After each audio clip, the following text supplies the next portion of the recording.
Eh bien, je vais nous inviter à méditer aussi la parole de notre Dieu.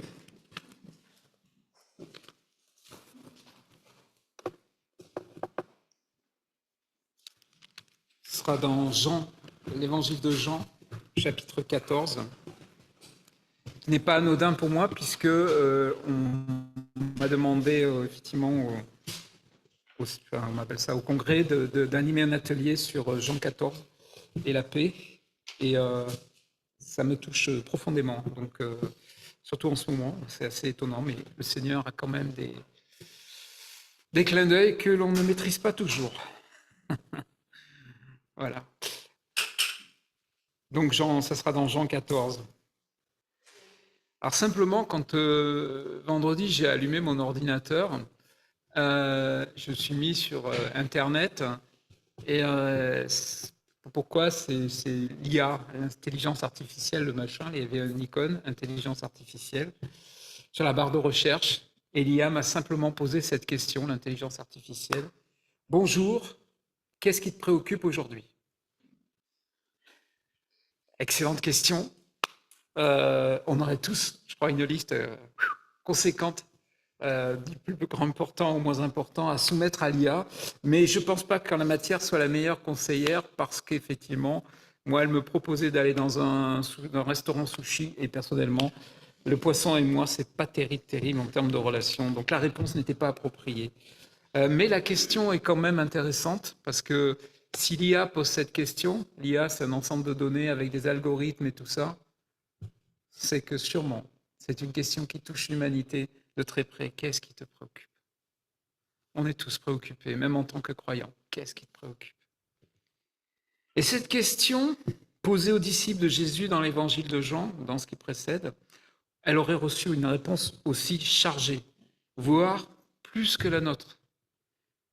Parce que lors de leur séjour à Jérusalem avec Jésus dans la dernière semaine, ce ne fut pas simple dans cette semaine de la crucifixion. Et dans l'évangile de Jean, dans ce qui précède, on voit se mettre en place tout ce contexte anxiogène, dramatique. En Jean 12, 37, il est dit que malgré tant de miracles qu'il avait faits devant eux, ils ne croyaient pas en lui, l'hostilité montait. S'ensuit la citation d'Ésaïe sur l'incrédulité des foules, 53.1, qui croira à ce qui nous a été dit? Et Ésaïe 6, pareil. Et en Jean 13, il va être question, c'est Jésus lui-même, il va parler de la trahison de Judas, du reniement de Pierre, de l'annonce même qu'ils ne le verront plus, lui Jésus, alors qu'ils le suivent depuis 3 ans, jour et nuit. Aucun d'eux ne peut imaginer une telle fin, ne plus voir Jésus, la trahison, tout ça, la dispersion, tout ça, ils ne peuvent pas l'imaginer. Et ils sont complètement déroutés. Là où nous en sommes pour Jean 14, les disciples sont complètement déroutés. Et alors, dans Jean 14, on va voir, dès le départ, il va offrir à ses disciples un réconfort qui transmet un sentiment de paix, visant à apaiser leurs craintes. Et ce sentiment va être basé sur des choses vraies. Il va apaiser leurs craintes alors qu'il est lui-même, quand même, à quelques heures de la prière de Gethsémane, à quelques heures de sa mort sur la croix, trahi, victime d'une injustice, abandonné de Dieu, abandonné des hommes, portant le péché, nos fardeaux, crucifié. Eh bien lui, c'est lui qui va consoler ses disciples. Alors pourquoi ce passage limité? Parce qu'il forme une unité, vous verrez. On ne va pas tout le voir aujourd'hui, j'avais fait un plan, mais je ne sais pas si vous avez pu le voir, mais je l'ai envoyé. Parce qu'il forme une unité, en fait. Vous verrez, entre Jean 14, 1 et le verset 27, ça commence et finit par la même chose. Que votre cœur ne se trouble pas. Le début, c'est que votre cœur ne se trouble pas. Croyez en Dieu, croyez aussi en moi.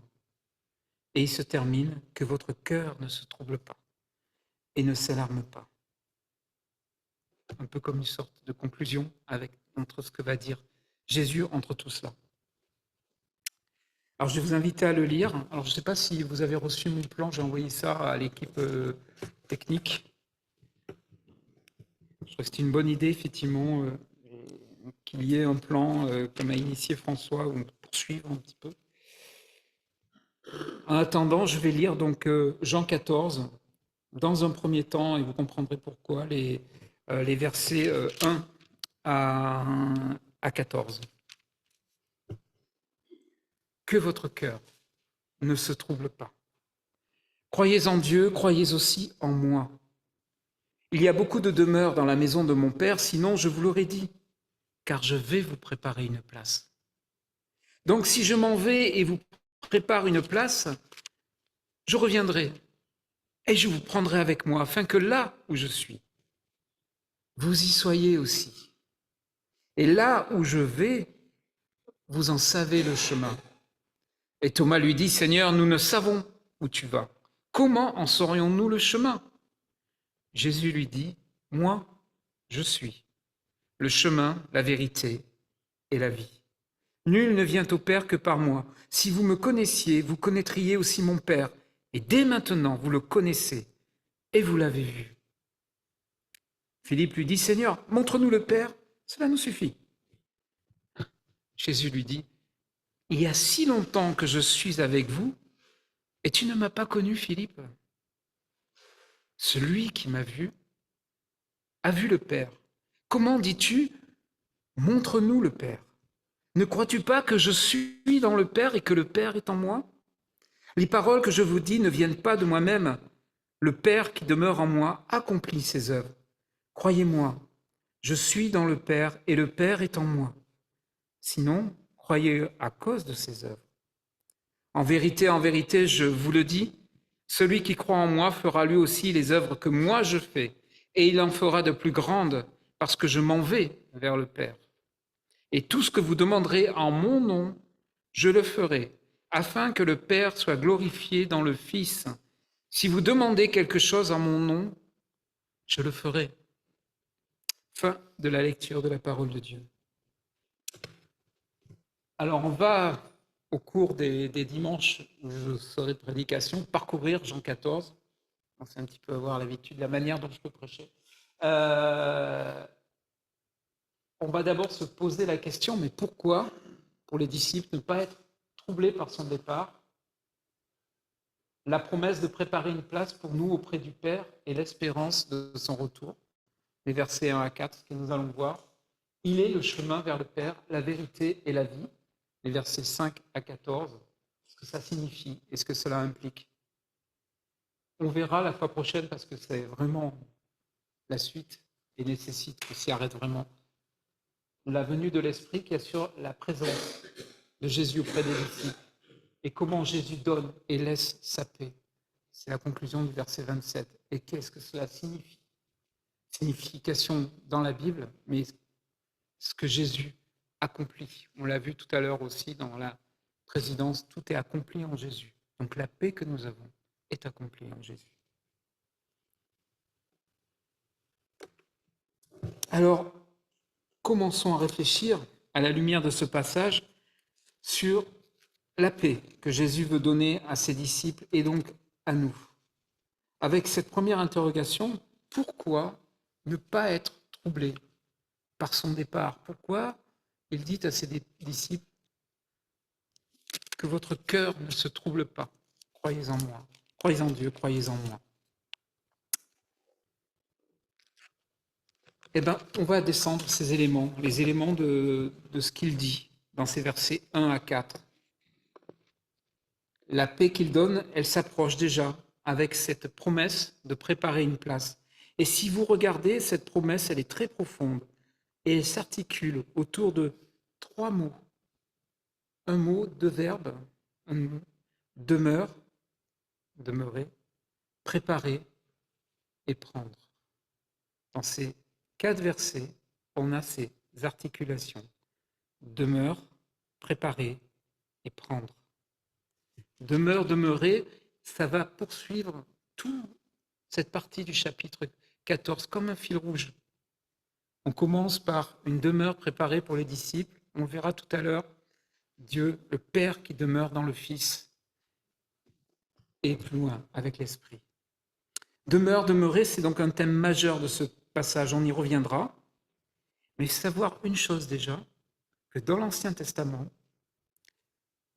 cette promesse de demeurer concerne la terre promise. Elle concerne la terre promise. Dieu promet à son peuple de demeurer dans la terre promise. Et là, c'est pleinement accompli ici. Dieu nous promet des demeures dans le ciel, réservées aux croyants. C'est la certitude que donne Jésus à ses disciples d'avoir une place auprès du Père. Je vais vous préparer une place. Jésus n'est pas inactif, il prépare une place. Une place spéciale, unique, qui nous est réservée pour chacun d'entre nous, de telle manière que cette demeure qui nous est réservée, cette place, quand nous allons la voir, à la fois nous en serons reconnaissants, mais nous ne serons pas surpris. Elle est celle qui nous a été spécialement préparée. Préparée, signifiant ici une destinée céleste pour les disciples, qui évoque vraiment un lien spirituel profond, qui dépend avant tout de Jésus-Christ. C'est lui qui œuvre à cette préparation en premier. Je vais vous préparer.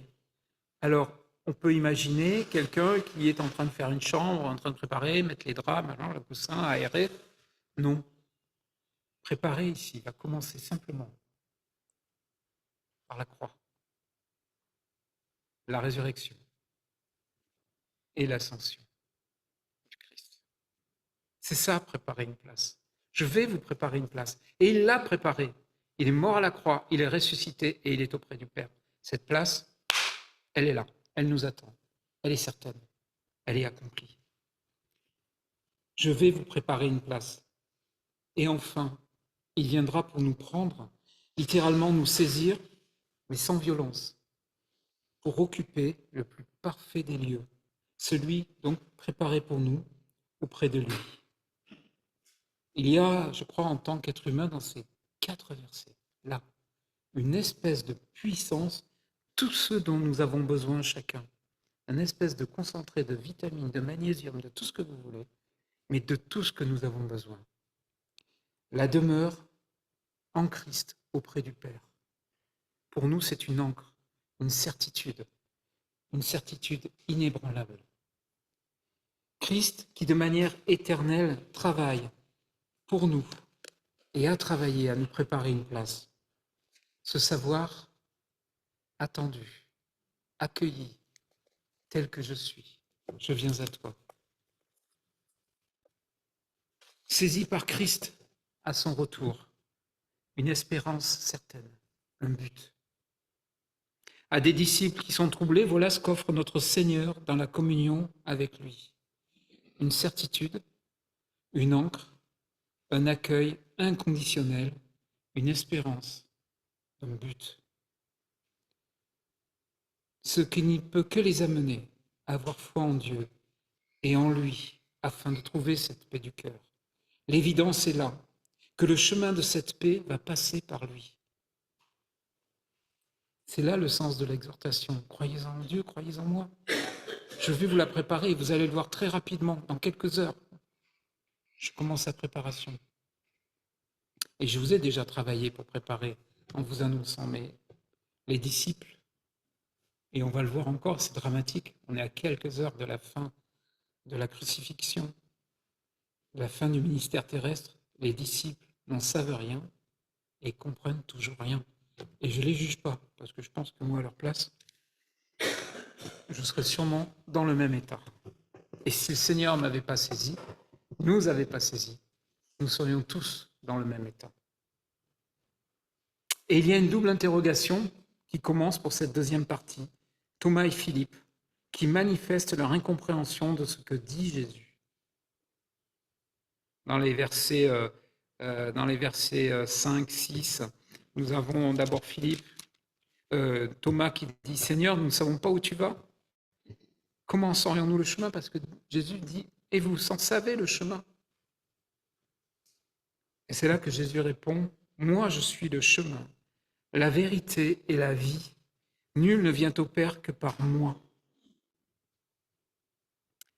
Ça commence donc par une affirmation forte que l'on retrouvera 7 fois dans cet évangile de Jean, dans cette forme construite. Moi, je suis. Qui nous renvoie à vraiment Exode 3, 14. Quand Moïse dit bah, je vais dire quoi aux autres le Dieu du feu m'a dit que blablabla. Non, je suis celui qui suis. Et Jésus affirme qu'il est Dieu. C'est pour ça qu'il est le chemin, la vérité et la vie. Et en quoi cette affirmation peut répondre aux troubles des disciples et amener la paix? En fait, il faut, pour signifier la signification de ce passage, il faut le descendre, le réarticuler. Jésus dit qu'il est le chemin parce qu'il est la vérité de Dieu. Il est le chemin parce qu'il est la vie, selon Dieu. Vérité de Dieu parce qu'il est la révélation complète, finale de Dieu. Jean 1, 14. La parole a été faite chair et elle a habité parmi nous, pleine de grâce et de vérité. Il est la vérité de Dieu. Il ne dit pas, il ne dit et ne fait que ce que le Père lui donne de dire et faire. Dans Jean 5, c'est ce qui nous est dit. Il est la vie, pas une vie, il est la vie selon Dieu. Jean 5, 26, comme le Père a la vie en lui-même, ainsi il a donné au Fils d'avoir la vie en lui-même. Et au moment de la résurrection de Lazare, que va-t-il dire? Moi, je suis la résurrection et la vie. Chaque croyant en Christ est habité de la vie de Christ. Et c'est pour ça qu'on parle de vie éternelle. Parce qu'à la croix, tout a été payé, la mort est vaincue. Nous avons la vie éternelle. Soit nous sommes là, soit nous sommes dans la demeure qu'il a spécialement préparée pour nous, chacun d'entre nous. Jésus ne propose pas à ses disciples de suivre un chemin, il est le chemin. Le seul chemin qui donne le salut. Il est le sauveur. Ce que dit Jean 4, dans Jean 4, 42, c'est ce qu'il dit. Il est l'agneau de Dieu. C'est Jean-Baptiste qui dit, voici l'agneau de Dieu qui vient pour ôter les péchés du monde. Il est celui qui donne la vie, qui communique la vérité au point de dire que personne ne va au Père sans passer par lui. Toute prétention religieuse, philosophique, politique, qui ne passe pas par Jésus pour avoir le salut, pour le salut, sont vaines. Toute tentative d'édulcorer le message aussi. Alors, un exemple, souvent, il y a un chant que l'on chante et que je trouve très bien, comme un souffle fragile, mais il se termine mal. Il nous dit à la fin qu'il nous dit un chemin. Bon sang, qui nous dit le chemin. Mince. Un chemin, comme si, bon, ben, vous avez l'option Jésus, vous avez l'option machin. C'est le chemin. Et ça, je pense que c'est, dans les milieux où ce chant est né, c'est une tentative aussi d'édulcorer le message, de le rendre peut-être plus acceptable. Mais non. Nul ne vient au Père que par moi. C'est la base de l'évangélisation. C'est la base de l'évangélisation, car c'est là que nous retrouvons et nous trouvons la vie. Alors, je citerai un moine théologien du Moyen-Âge, Thomas à Kempis, qui, dans son ouvrage L'imitation de Jésus-Christ, alors c'est un moine augustinien, c'est vrai que j'ai une petite faiblesse pour Augustin, écrivait au XIVe et XVe siècle cette chose-là. Il parlait du verset « Suis-moi, je suis la voie, la vérité et la vie », donc il cite le verset, et il rajoute simplement « On ne peut marcher sans chemin, connaître sans vérité, vivre sans vie. Christ, pour la paix de nos cœurs, nous offre cela dans son affirmation. Le connaître, c'est vivre ce chemin-là. Suis-moi, je suis la voie, la vérité et la vie. On ne peut marcher sans chemin, connaître sans vérité, vivre sans vie. Et tout est en lui. Tout est en Jésus-Christ. Alors, quelles sont les conséquences de cette affirmation qui vont être développées? La première des conséquences de cette connaissance de Christ, c'est que nous connaissons le Père. Ce que va développer les versets 7 à 11, Comme Philippe au verset 8, ah, qui de nous ne s'est pas dit, viens là, près de moi, là, juste là, Seigneur, viens là, voilà, montre-nous le Père, montre-nous le Père, là, là, là, viens là, Seigneur. Ah, j'aimerais tant te voir, physiquement. C'est une demande souvent de beaucoup de disciples, à commencer par un premier, Moïse. Moïse qui dit, fais-moi voir ta gloire. Oui, tu la verras une fois que je suis passé, a répondu Dieu. Nul ne peut voir Dieu et vivre. C'est ce que répond le Seigneur à Moïse. Eh bien, en Jésus, si. En Jésus, si. Dieu se fait connaître de manière définitive et glorieuse. Jésus parle de sa relation avec le Père comme un fils parle. Pas une simple image, mais un fils. Dans les versets 10 et 11, c'est une vraie relation, signifiée par le verbe demeurer de nouveau que l'on trouve là. Regardez, ne crois-tu pas que je suis dans le Père et que le Père est en moi? Les paroles que je vous dis ne viennent pas de moi. Le Père qui demeure en moi accomplit ses œuvres. Après les demeures qui traduisent l'unité entre Jésus et ses disciples, les demeures spirituelles qu'il prépare pour chacun de ses disciples, ça veut dire qu'il nous a en tête H24 quand il prépare ses demeures. H24, il nous a en tête. Après les demeures qui traduisent l'unité entre Jésus et ses disciples, ici, demeurer traduit l'unité entre le Père et le Fils. Et on va approfondir ça la prochaine fois, quand il sera question de l'Esprit. Lire vraiment les évangiles, notamment, mais toute la parole de Dieu. Méditer, étudier comme on le fait actuellement avec Marc, pas à pas, peut-être. C'est s'imprégner de ce qui fait notre vie des disciples et d'enfants de Dieu. Connaître le Père et le Fils par l'Esprit qu'il nous a donné. C'est faire reposer notre cœur en lui. Lisons cette parole de Dieu. Alors, il faut s'accrocher parce que parfois, soit elle est difficile à comprendre, soit on a très peu de temps, soit on est assez découragé parfois, soit il y a tellement de préoccupations et de soucis. Mais elle nous parle de Dieu, elle nous montre Dieu. Le Seigneur Jésus se montre et se révèle dans sa parole. L'Esprit nous travaille. L'Esprit nous dit, voilà, ouvre la parole, ouvre, lis la parole, et tu me vois. Et tu vois le Dieu Tout-Puissant qui se révèle par le Père. La deuxième des conséquences, au verset 12 à 14, connaître Christ, c'est par la foi devenir témoin et porteur de fruits. En vérité, je vous le dis, celui qui croit en moi, il parle des œuvres que lui a accomplies, lui aussi, les œuvres que moi je fais, il en fera de plus grandes parce que je m'en vais vers le Père. La deuxième des conséquences, c'est qu'il doit nous procurer ce sentiment de repos, c'est que par la foi, nous sommes devenus témoins de Jésus-Christ et porteurs de fruits. Les disciples accompliront des œuvres plus grandes que Jésus, c'est ce qu'il est dit. Alors ça ne veut pas dire qu'on va être plus humble que lui en Jean 13, où il s'est mis à genoux pour laver les pieds de ses disciples et nous on va y aller en rampant. Ça ne veut pas dire qu'on va faire des choses plus spectaculaires, plus nombreuses que lui. C'est à la lumière de ce qu'il dit dans la suite pour cela. Et il dit, toujours dans le verset 12, je vous le dis, celui qui croit en moi fera lui aussi les œuvres que moi je fais. Il en fera de plus grandes parce que je m'en vais vers mon Père. Parce que je m'en vais auprès du Père. Parce que quelque chose de nouveau va venir quand Jésus parle. Et je reviens à ça, je suis désolé, et j'y reviens, et j'y reviens. Il va être crucifié, il va ressusciter, et il va aller auprès du Père, ainsi pleinement glorifié. Dire que Jésus est élevé et glorifié, c'est dire qu'il a été crucifié, il est élevé sur la croix, il est ressuscité, il est debout dans le tombeau, et il est auprès du Père, l'ascension, il est élevé.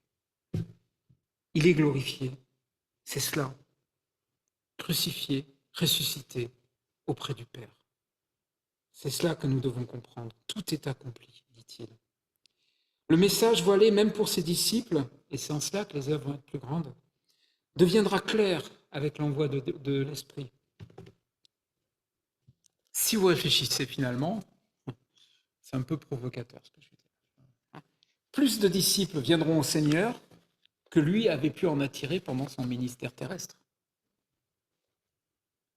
Lorsqu'il était parmi nous, présent auprès de nous. Et ça aussi, c'est une source de consolation. Parce que ça veut dire qu'il œuvre toujours à travers nous. Nos vies sont porteuses de fruits pour le Seigneur. Nous œuvrons sur terre où nous sommes témoins de l'Évangile. Et lui, il œuvre toujours. Par en nous et dans les cieux. Que ton nom soit sanctifié. Que ton règne vienne sur la terre comme au ciel. L'intercession, cette fécondité de la vie de disciple, Jésus poursuit, se vit dans la prière au nom de Jésus. Ça traduit notre dépendance. Nous ne sommes pas lâchés de manière autonome. L'intercession au nom de Jésus se fait auprès de lui qui est glorifié, vivant auprès du Père. Nos prières sont appelées à rechercher la même chose que Jésus, la gloire du Père. C'est ainsi que nous manifesterons des œuvres plus grandes que celles de Jésus, des vies changées, bouleversées, des vies qui ont pris un autre tournant parce que Christ est venu rencontrer les personnes. C'est une insistance sur la prière communautaire, la prière du peuple réuni. Là où 2 ou 3 sont assemblés, je suis. Il est au milieu de nous lorsque nous sommes ensemble en prière communautaire. Et je vous engage vraiment à participer aux prières communautaires. Son absence physique, on va dire ça comme ça, est pour les disciples cette possibilité finalement de manifester sa gloire avec plus de force, car il continue à travailler auprès du Père et il travaille auprès de ses disciples et avec ses disciples. Et il prépare les temps de son retour. Mais on le verra, ce ministère est dépendant de celui que Jésus va nous donner pour sceller notre unité avec le Père et le Fils, l'Esprit. Il intercède pour nous. Nous sommes aujourd'hui, nous, dépositaires de cette parole, de telle manière que par nous, il continue à œuvrer sur terre et dans les cieux. Nous ne l'oublions pas. Et ça aussi, c'est une consolation. Nous sommes des disciples, parfois très faibles, en plein doute, avec des grosses failles, mais nous sommes porteurs d'eau, cette eau qui ne nous appartient pas.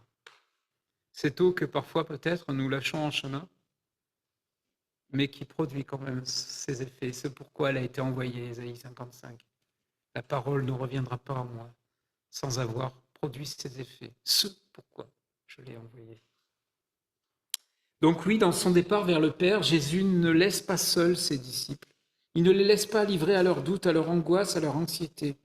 La première des consolations, c'est qu'il continue à œuvrer de manière éternelle pour nous. Il a commencé par sa venue sur terre et il continue après sa crucifixion, sa résurrection, son ascension, signe que tout est accompli. En lui, nous avons tout pour reposer notre âme, notre cœur. Tout est accompli. Simplement, en ces quelques versets que nous venons de méditer, nous avons en Christ, je le répète, une ancre, une certitude inébranlable. C'est la demeure qui nous est réservée. Nous nous savons attendus et accueillis. C'est que Christ travaille et a travaillé à cette place pour chacun d'entre nous. Une espérance certaine, un but saisi par Christ à son retour, un chemin à suivre, le chemin, une véritable connaissance de la vérité et de ce qu'est la vie, la vraie vie. Elle est en Christ. Nous nous heurtons souvent à l'incompréhension des personnes qui nous entourent. Effectivement, nous sommes à part, parce que nous sommes porteurs de la vraie vie, de la vérité. Alors ça ne plaît pas, alors ça nécessite, c'est vrai, ça crée une incompréhension autour de nous. Mais nous sommes porteurs de cette vie. En lui, nous sommes porteurs de fruits, témoins de sa grâce dans une union dans le Père et le Fils, qui doit se manifester, qui se manifeste par la prière. Et c'est pas tout. Son départ vers le Père va coïncider, et on va voir la suite, donc je l'ai dit, avec l'accueil de l'Esprit, la venue de l'Esprit qui assure sa présence dans ses disciples, malgré son départ. De même qu'il est en communion permanente avec le Père, de même par l'Esprit, les disciples que nous sommes, nous avons la certitude d'être en communion avec le Père et le Fils, et ensemble entre nous. Alors, je répéterai simplement cette chose-là. À la vue de ce que nous venons de lire et de méditer, que vos cœurs ne se troublent pas. Croyez en Dieu, croyez en Christ. Amen.